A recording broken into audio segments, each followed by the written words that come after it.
Hello dear aspirants, good afternoon. তোমাদের সকলকে স্বাগত এলিট ইউটিউব চ্যানেলে। বলো সকলে কেমন আছো তোমরা সবাই?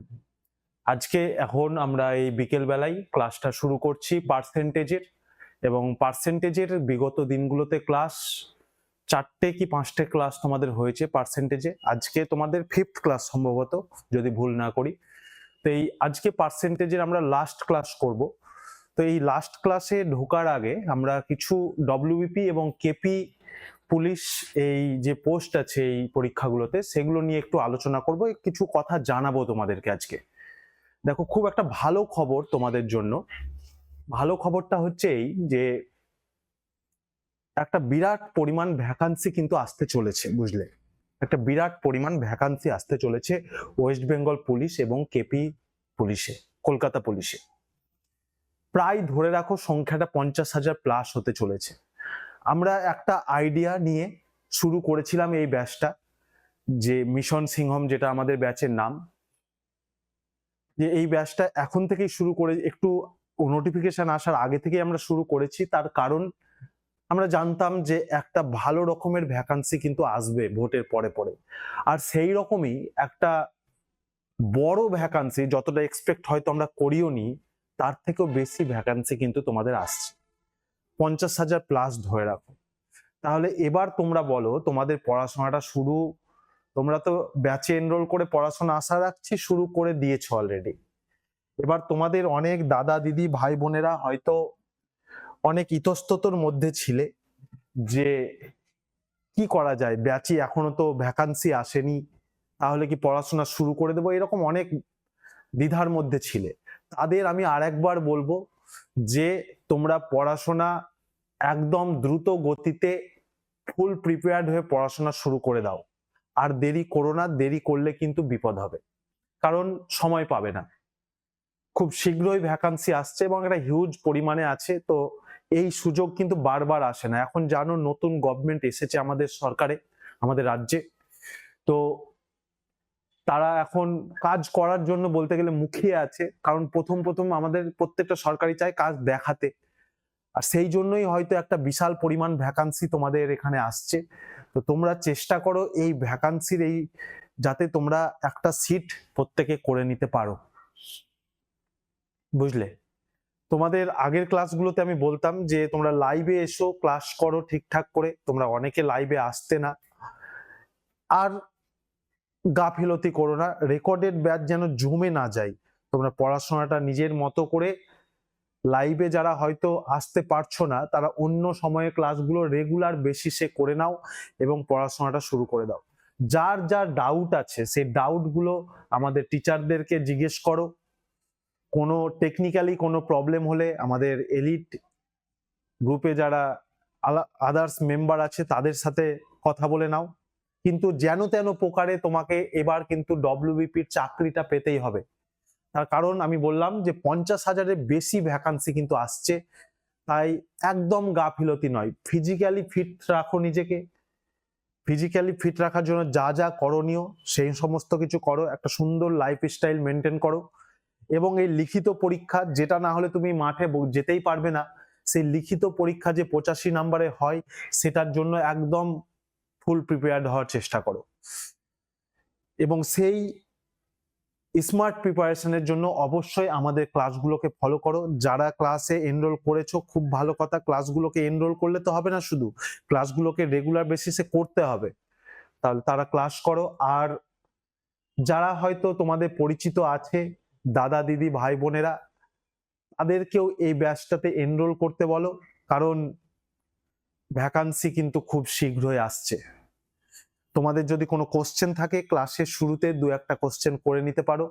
আমি আজকে পার্সেন্টেজের ক্লাস, 5th ক্লাস, বলেছিলাম যে পার্সেন্টেজটা একটা গুরুত্বপূর্ণ চ্যাপ্টার অ্যারিথমেটিকের, সেই জন্য এটা আমি একটু ধীরে ধীরে প্রত্যেকটা কনসেপ্ট বুঝিয়ে বুঝিয়ে করব, এবং সেই মতোই করেছি। এবার যদি তোমরা নিজের মতো করে, আমার মতো করে পড়াশোনাটা করে নাও, তাহলেই পুরোপুরি প্রিপেয়ার্ড হয়ে যাবে এই পার্সেন্টেজ চ্যাপ্টারটার জন্য। এই পার্সেন্টেজ চ্যাপ্টারের পরেই যেগুলো থেকে আমাদের কোশ্চেন হয় ডব্লিউবিপি এবং কেপিতে, সেই সমস্ত চ্যাপ্টারগুলো পরপর আসতে থাকবে, তোমাদের লাইভ ক্লাস করাবো, ঠিক আছে? ঠিক আছে, এটুকু বলার ছিল। আমাদের ব্যাচ যে সিংহম ব্যাচ ছিল সেটার অফার প্রাইসে আমরা রেখেছি, কারণ এই যে হিউজ ভ্যাকান্সি আসবে, আমরা চাই একটা ভালো পরিমাণ ছাত্র আমাদের কাছ থেকে প্রিপেয়ার্ড হোক এবং নিজে একটা সরকারি চাকরির জায়গাতে করে নিই। সেই জন্য আমরা কম টাকায় রেখেছি, যাতে তোমাদের অর্থটা যাতে তোমাদের কোনো বাধা হয়ে না দাঁড়ায়। এখনকার দিনে 199 টাকায় তোমাদের ব্যাচটা রাখা হয়েছে, কিছুই না বলতে গেলে, কি বলো? কিছুই না। তুমি যদি ওই 199 টাকায় যে এত সমস্ত ক্লাস পাচ্ছ এবং এগুলোকে যদি তুমি সঠিকভাবে পড়ো এবং সেলফ স্টাডি করো, সাথে সাথে নিজে মাথা খাটিয়ে, অবশ্যই তোমার প্রিপারেশন ফুল হয়ে যাবে, এটুকু বলতে পারি। তো চলো আমরা ক্লাসে ঢুকে যাই। ফার্স্ট দেখো, পার্সেন্টেজের আজকে আমাদের ফার্স্ট প্রবলেমটা দিয়ে আমি শুরু করছি এবং ধীরে ধীরে আমি বুঝে নেব।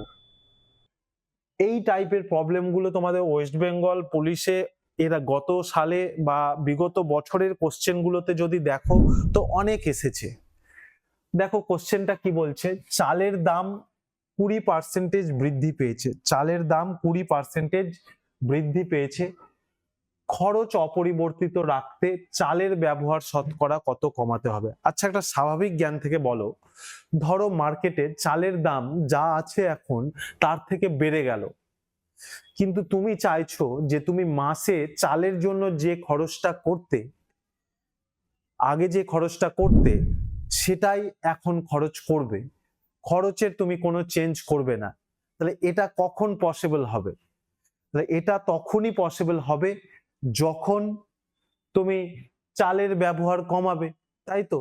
তাহলে এই অঙ্কটাতে কি বলেছে, যে চালের দাম 20% বৃদ্ধি পেয়েছে, খুব ভালো কথা, চালের দাম 20% বেড়ে গেল, খরচ অপরিবর্তিত রাখতে তুমি খরচের কোনো চেঞ্জ করবে না। দাম বেড়েছে কিন্তু খরচের কোনো চেঞ্জ করবে না। তাহলে বলছে চালের ব্যবহার শতকরা কত কমাতে হবে। এই যে শতকরার প্রবলেমগুলো, মানে শতকরা মানে 100-র মধ্যে সবকিছু বিচার হয়। তাহলে চলো দেখি আমরা কিভাবে প্রবলেমটা করব। আচ্ছা, চালের দাম ক টাকা বৃদ্ধি পেয়েছে? 20% বৃদ্ধি পেয়েছে। 20% কে ভগ্নাংশে করলে কত হয়? 1/5 হয় 20% কে। তাহলে এখানে দেখো হরে যেটা আছে সেটাকে আমি ধরে নেব চালের দাম। এখনকার চালের দাম কেজি প্রতি 5 টাকা পার কেজি, বুঝলে? 1 কেজি চালের দাম ক টাকা? 5 টাকা ধরে নিচ্ছি। তো চালের দাম কত পার্সেন্ট বৃদ্ধি পেয়েছে? 20% বৃদ্ধি পেয়েছে। তার মানে 5-এর 20% মানে কত? 5-এর 20% মানে কত? 1। 5-এর 20% মানে হচ্ছে 1। তাহলে 5 টাকায় বেড়েছে ক টাকা? 1 টাকা চালের দাম বৃদ্ধি পেয়েছে। তাহলে এখন চালের দাম কত হয়ে গেছে? এখন চালের দাম হয়ে গেছে 6 টাকা পার কেজি। মানে 1 কেজি চালের দাম পরিবর্তন হয়ে এখন 1 কেজি চালের দাম 6 টাকা হয়ে গেছে। আগে ছিল ক টাকা? 5 টাকা ছিল 1 কেজি চালের দাম। ক্লিয়ার? এবার ধরো আমি ধরে নিচ্ছি যে তুমি 30 টাকা চাল মাসে কেনো, 30 টাকার চাল কেনো টোটাল। তাহলে আগে বলো দেখি, আগে তুমি এই 30 টাকায় ক কেজি চাল পেতে? আগে 30 টাকায় ক কেজি চাল পেতে? তাহলে 5 টাকায় পেতে 1 কেজি চাল, তাহলে 30 টাকায় কয় কেজি পাবে? 6 কেজি পাবে নিশ্চয়। তাহলে 30 টাকায় পাবে 6 কেজি চাল। এখন 1 কেজি চালের দাম হয়ে গেছে 6 টাকা, তাহলে 6 টাকায় কয় কেজি চাল পাওয়া যাবে? 5 কেজি পাবে। খরচ তো তুমি 30 টাকায় রাখবে, আগেও 30 টাকার চাল কিনতে, এখনো 30 টাকা রাখছো। তাহলে একটা জিনিস খেয়াল করো, যে আগে চালের দামটা 1 কেজির দাম ছিল 5 টাকা, এখন 1 কেজির দাম হয়েছে 6 টাকা। তার ফলে এই যে চালটা যে পাচ্ছিলে 30 টাকায়, সেটা আগে পেতে 6 কেজি, এখন হয়ে গেছে 5 কেজি। তার মানে এখান থেকে কি বলতে পারি, যদি আমার খরচটা ধ্রুবক থাকে, অর্থাৎ খরচটা কোনো চেঞ্জ যদি না হয়, তাহলে চালের দামের সঙ্গে চালের পরিমাণের সম্পর্ক ব্যস্ত সম্পর্ক, তাই তো? চালের দাম কার সাথে ব্যস্ত আছে? চালের পরিমাণের সঙ্গে ব্যস্ত সম্পর্ক। দেখো জাস্ট চেঞ্জ হয়ে গেছে, দেখো জাস্ট চেঞ্জ হয়ে গেছে। আগে ছিল 5 টাকা কেজি, আর পরে হলো 6 টাকা কেজি। চালের পরিমাণটা দেখো 6 কেজি হয়ে গেছে, আর এটা 5 কেজি হয়ে গেছে। ঠিক আছে, তাহলে এখান থেকে বলো দেখি যে চালটার ব্যবহার কতটা আমাকে কমাতে হলো। 6 কেজি ইউজ করতাম, তাহলে এখন ইউজ করছি কত কেজি? 5 কেজি ইউজ করছি। তাহলে 1 কেজি চাল আমাকে কম ইউজ করতে হচ্ছে এখন। তাহলে শতকরা যখন বের করব, তাহলে নিচে কি লিখবো? আগে যেটা ইউজ করতাম, তো আগে তো 6 কেজি ইউজ করতাম। 6 কেজিতে আমি কমিয়েছি কত কেজি? 1 কেজি ব্যবহার কমিয়েছি। তাহলে ভগ্নাংশটা পেয়েছি 1/6। 1/6 কে পার্সেন্টেজ করলে কত হবে? 1/6 কে যদি তুমি পার্সেন্টেজ করো, তাহলে খুব ভালো করে জানো যে 16/2/3% হবে। তাহলে এখানে ডি হয়ে গেল সঠিক উত্তর। বুঝতে পেরেছো না পারোনি বলো? কমেন্ট বক্সে একটু কমেন্ট করে জানাও যে যে প্রবলেমটা করালাম সেটা তোমাদের ক্লিয়ার হলো কিনা। একদম সালের কোশ্চেন এগুলো, তোমরা যদি বিগত ক্লাসগুলো, বিগত সালগুলোর কোশ্চেন দেখো, তাহলে বুঝতে পারবে একদম পুরোপুরি সালেরই কোশ্চেন এগুলো। এবং এসএসসি জিডিতেও আমরা এই ধরনের কোশ্চেন দেখি। তাহলে এই যে এই প্রবলেমটা আমরা করলাম, এই প্রবলেমটা তো এইভাবে করতে পারলাম, ঠিক আছে। আমি আর একভাবে তোমাদের বোঝাচ্ছি, দেখো সেই জিনিসটা বুঝতে পারছো কিনা, সেই জিনিসটা বুঝতে পারছো কিনা সেটা দেখে নাও। আচ্ছা, চালের দাম কতটা বেড়েছে বলো দেখি? চালের দাম কতটা বেড়েছে? 20%। আচ্ছা, চালের দাম যদি বাড়ে তাহলে তো আমার খরচটাও বৃদ্ধি পাবে। আমি যদি একই পরিমাণ চাল ইউজ করি, আগে যা চাল ইউজ করতাম আমি এখনো ঠিক করলাম যে একই চাল ইউজ করব, তাহলে চালের দাম বাড়ার সাথে সাথে চালের দাম বৃদ্ধি পাওয়া মানেই কি আমার খরচও সেই পার্সেন্ট অনুযায়ী বাড়বে। একদম সঠিক কথা। তো চালের দাম 20% বৃদ্ধি পাচ্ছে, তার মানে আমার খরচও কত পার্সেন্ট বৃদ্ধি পাবে? 20% বৃদ্ধি পাবে। তো ধরো আগে আমি 100 টাকা খরচ করতাম মাসে চালের পেছনে, এখন খরচ করতে হচ্ছে ক টাকা? 120 টাকা খরচ করছি। কিন্তু আমি বলেছি কি যে খরচটা আমি অপরিবর্তিত রাখবো, খরচে আমি কোনো চেঞ্জেস আনবো না। তাহলে খরচ যদি আমি চেঞ্জেস না আনতে পারি, তাহলে আমাকে চালের ব্যবহার কমাতে হবে। তাহলে খরচ যদি আমি আগের মতনই রাখতে চাই, তাহলে আমাকে 120 টাকার জায়গায় ক টাকা খরচ করতে হবে বলো? 100 টাকায় খরচ করতে হবে।